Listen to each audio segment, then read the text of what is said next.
So let's actually move into the practice now. So what I'm going to do is, hopefully you can still hear me. And this would be the time where, now I don't want you to lie down yet, but if you can come to standing next to your lying place. So hopefully, you are already set up. You've got a mat or yoga mat or exercise mat or a place on the floor, which is better than a place like the bed, which is kind of too soft in most cases, or a sofa or a recliner. Having a firm surface underneath you will be really helpful. And then you want something for your head to support you. So I have 3 books here. They're each about 1 inch thick, somewhere between 2 and 3 inches of support. And once we're lying down, you'll get to see why that's important. Support for your head. And then if you would like, you could have a rolled up towel or a bolster like this for under your knees. But that's not required. And in fact, that's not the classic position for the legs in this practice. And so I'll show you the draped position, and then I'm actually going to lead from the classic semi-supine, where your knees are up and your feet are flat on the floor or whatever's underneath you. So let's just start first standing here. And when you're ready, just bring some attention to how you're moving into the lying down position. So since I'm not on the floor, it's going to look a little different for me, but take your time. Don't just throw yourself onto the floor. As you ease yourself onto your back, you want to place the books or book under your head. And we use paperbacks because they're softer than hardcover, but you could also have like a rolled up towel, folded towel, or a small pillow if it's firm enough. And then if you want to relax your legs, if you want to drape them over something, it would be like this, a wedge under your knees. But as I said, the classic position is feet flat, knees up. And we'll come back to how to position your feet and knees in a moment. First, what I'd like you to do, though, is take those books out or book out from under your head and feel the difference in your neck without a head support. So if you're like most people, without a support under the occiput, under the back of your head, the weight of your head is going to compress, especially the back of the neck. We want to give our spines the best chance we can to let go and lengthen. And so when the head is supported like this, it's easier to free up your neck, which, as you probably know, is the top of your spine. Okay, so just find, play around a little bit with the book height, and you'll also notice, different days you might need more support under your head, which is why it's nice to have more than one book. You'll also find that you might, during the practice, as things start to let go, you might want to take one of the books out. Maybe you don't need as much support. So having more than one book can be a helpful thing, because you're really going to start to notice some changes as you lie here. Now, if your legs are draped over something, then you can just let your legs relax as much as possible. But if you, I encourage you to try it, this way too, with knees up and feet flat.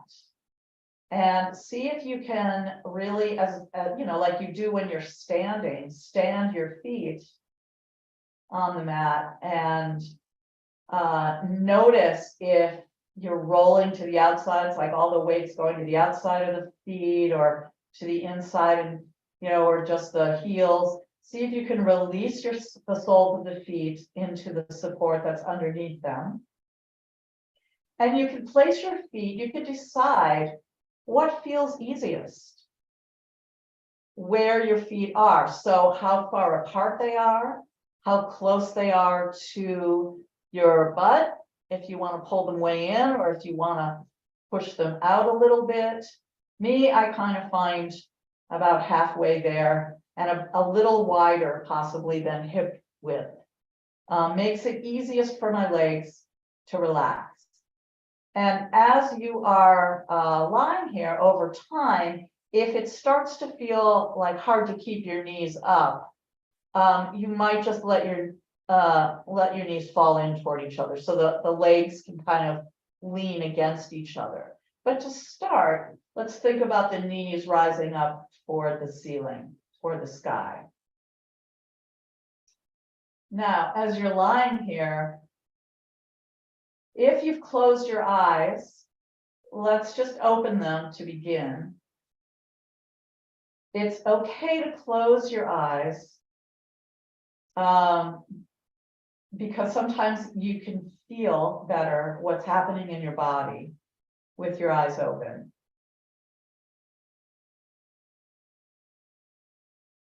So just take a couple of deep breaths. Notice what you're seeing, which is probably the ceiling, unless somebody happens to be listening to this recording outside. You might be seeing sky, but most of us are probably just seeing a ceiling, and that's okay. We're not looking for anything in particular, but just letting the eyes relax open.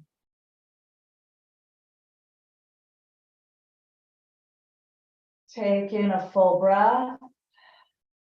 Let it go. Hopefully breathing in through the nose and out through the mouth.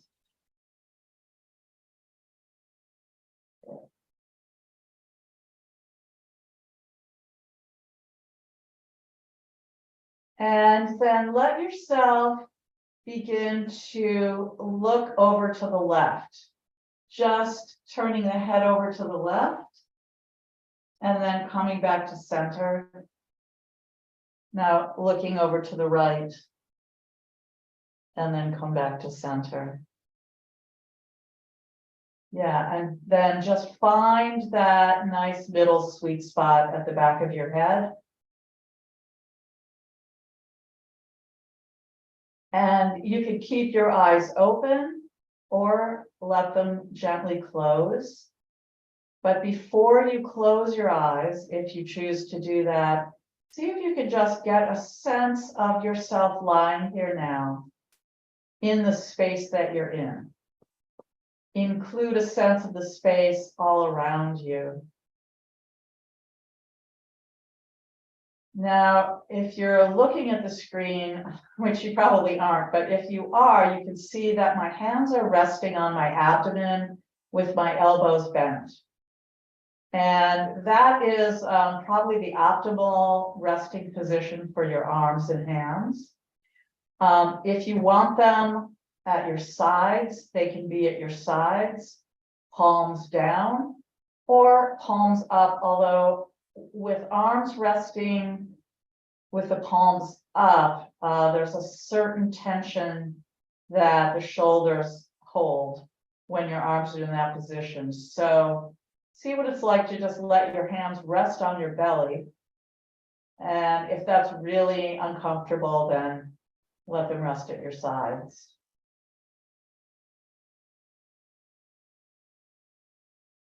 And now we're going to get a sense of the space all around us making contact with our bodies. We often think about looking out or hearing out into space, but space is always touching us. So just get a sense of the space all around you making contact with your body. The way your clothing is contacting your body.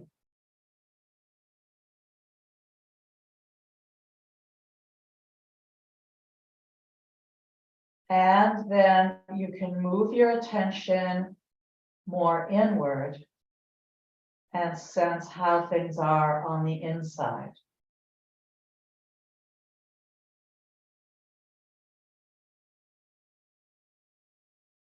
So now you've got some sense of the weight of your body as it's settling into the support that's underneath you. Just bringing some attention to the points of contact where your feet are contacting the floor, if your legs are draped over something, feeling the contact at the backs of your legs. Sensing the weight at the back of the pelvis.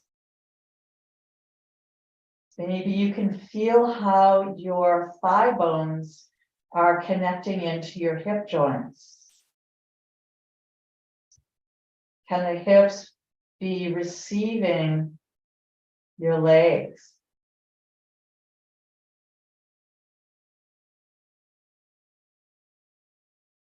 Maybe the lower back is touching the ground below you, or there might be a little space right there at the lumbar curve in your spine.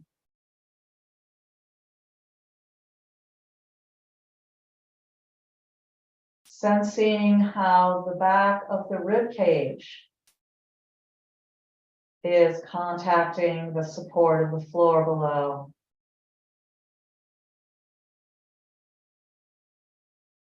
Maybe you can feel the shoulder blades, the upper back against the support. And of course, the back of your head resting on the books or whatever it's resting on. Feeling the weight of the arms sinking into the floor, into the support.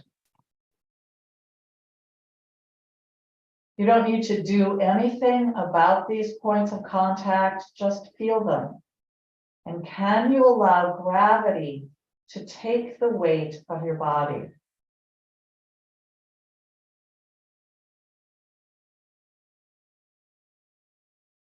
Scanning through your body with awareness now, where are there places you're holding? Or is there work going on in the muscles anywhere? And can you encourage some softening? Can you invite those places to let go? And then see what happens.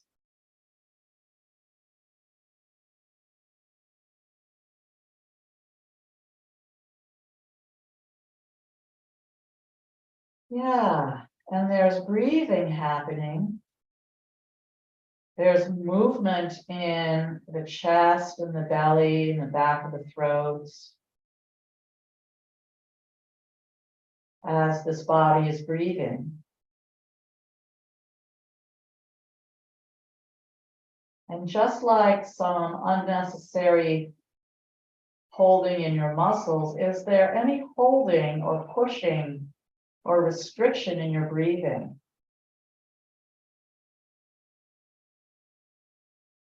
If there is, you can just easily breathe in and maybe let it out on a sigh through your open mouth.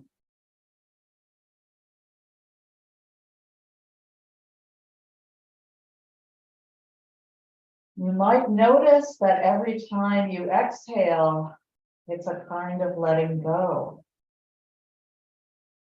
So as you breathe out, without pushing, without straining, but just as your body is naturally exhaling, that's a chance for letting go.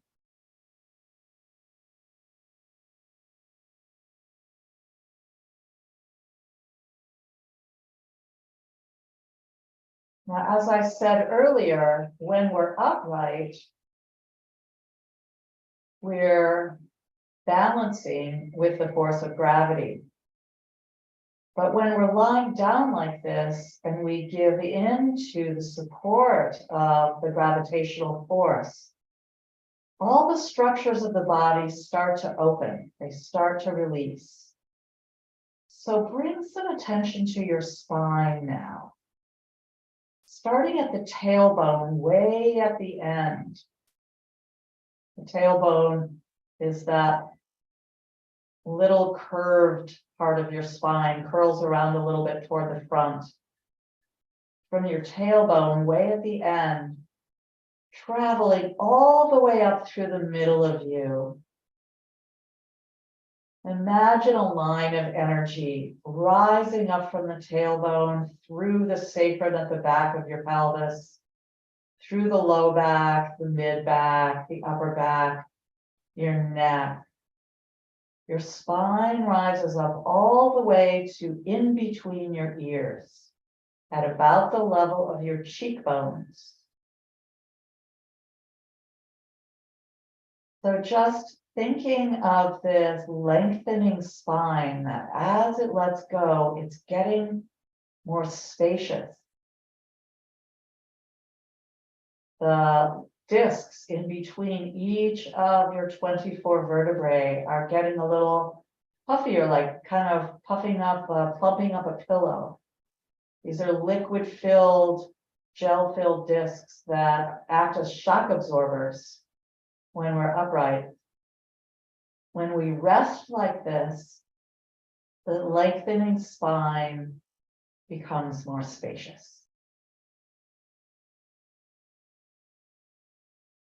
So just encouraging and allowing this naturally lengthening spine as you lie here. It's not something you do so much as something you let happen or participate with as it's happening. And it's okay if it doesn't feel like anything in particular. That doesn't mean it's not happening. Now, your spine is the central core of support and energy in the body, and most everything is connected directly or indirectly to your spine. So as your spine is lengthening, your torso is also widening. The ribs, for example, are connected into the sides of your spinal column. So as your spine gets more spacious, your ribs begin to fan out and widen. And if your hands are resting somewhere on your rib cage, you can feel some ease here. You can encourage the muscles all around your rib cage to let go. In the back, on the sides, in the front, where they connect into the breastbone. When tight muscles release, they get fatter, they get longer and wider. And so as your muscles are letting go, your very flexible ribs are also letting go.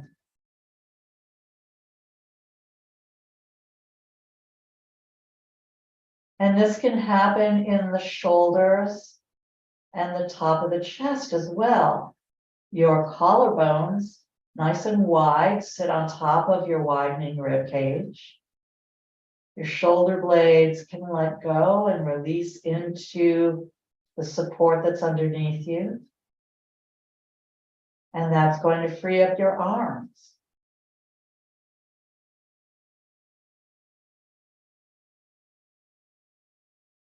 So you can think about arms releasing out and away from the midline of your body, maybe in the direction that your elbows are pointing, if they're bent. If your arms are straight down by your sides, you can still think about letting go across your shoulders, across your collarbone. And what you think is going to be picked up in your body. So we could just lie here and fall asleep and some of these changes would happen anyway. But when we bring our conscious intention and invite this ease, it deepens and strengthens that release. And we could just kind of generally say, oh, back, relax. But when you give it a direction, when you give that held energy, that is really what tension is held or stuck energy, you give that energy a pathway, an exit plan. So you might even think about, if you're feeling tension in your upper back, for example, you might think about letting it go out to the sides.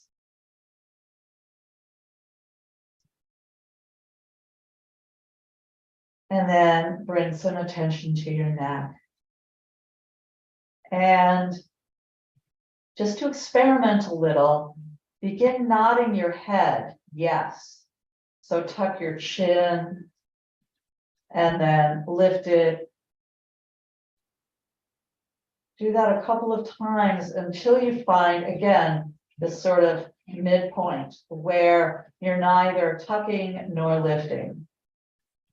And just leave your neck and throat alone.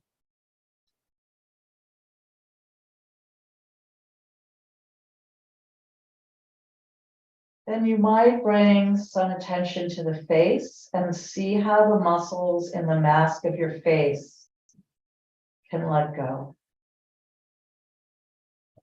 Is there tension behind the eyes, in those little muscles around the eyes, across the forehead, or in your jaw?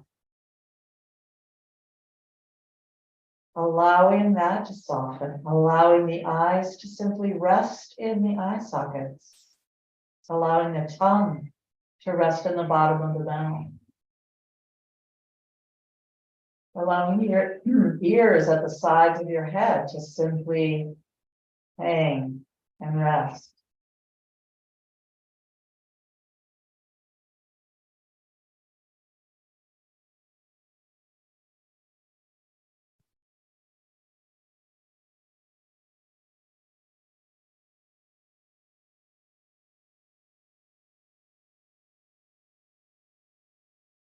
This is a process of undoing, unwinding,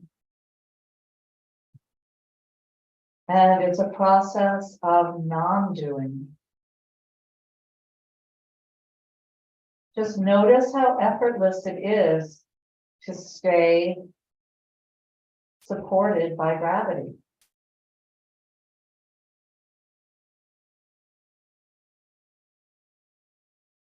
There is no effort involved in keeping the head resting. So those are or some things that help whatever it's people resting on. do it. And really, you just have to You don't have decide to that, hold it in place. you know, It you're is worth being it and held. it's worth This trying body is to being see if your heart held rate could change, if if you your let sleep it. could be better, if you can meet yourself with more kindness and less anxiety, So it's an whatever it is you're opportunity hoping to to get both undo from regular the rest. patterns of held I just, as I said, tension, I just do it but because it's it feels good. also a to do. process of I learning know there's lots of other to do benefits, less, but it just feels good to get off my feet and rest for to 15 allow minutes more and sort of meet myself. and Our do bodies are less. amazing. We tend to devalue them. We This tend body knows to what it turn them needs into to restore commodities itself or machines and that are become supposed more to produce aligned things for us. and more There's so much lively more to being and more at embodied ease. than that. And this is We one of those don't have to practices that can put bring ease into the a body. little We more simply wisdom need to let into go our of lives, a little what more body blocks wisdom into our ease lives. So and comfort. thank you for being here today. And the more I hope you rest well and hope to see you at the better another you will time get at at an event recognizing the online or in ways you person. interfere with Be your well. body's Thanks for being own here. natural alignment and ease and balance.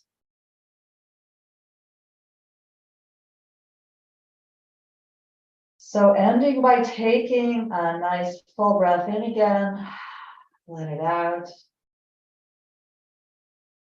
Now, bringing some attention to how you take this more relaxed and aligned body back up into sitting and standing.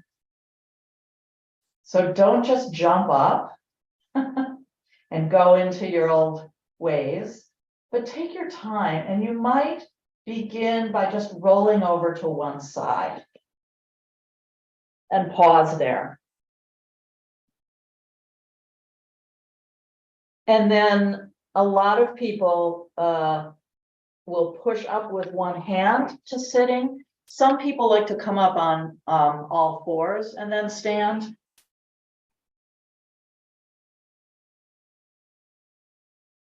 Come to a seated position. Just take a moment, if you can,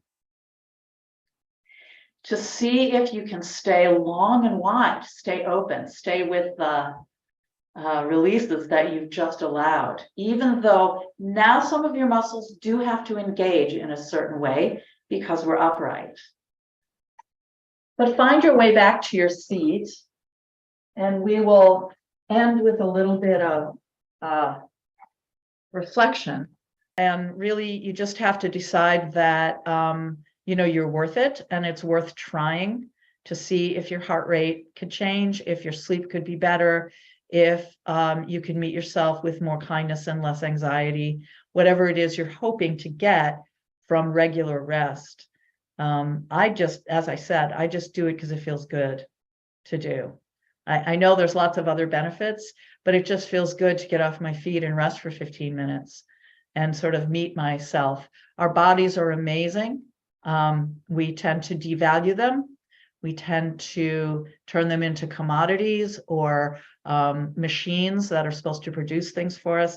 There's so much more to being embodied than that. And this is one of those practices that can bring a little more wisdom into our lives, a little more body wisdom into our lives. So thank you for being here today.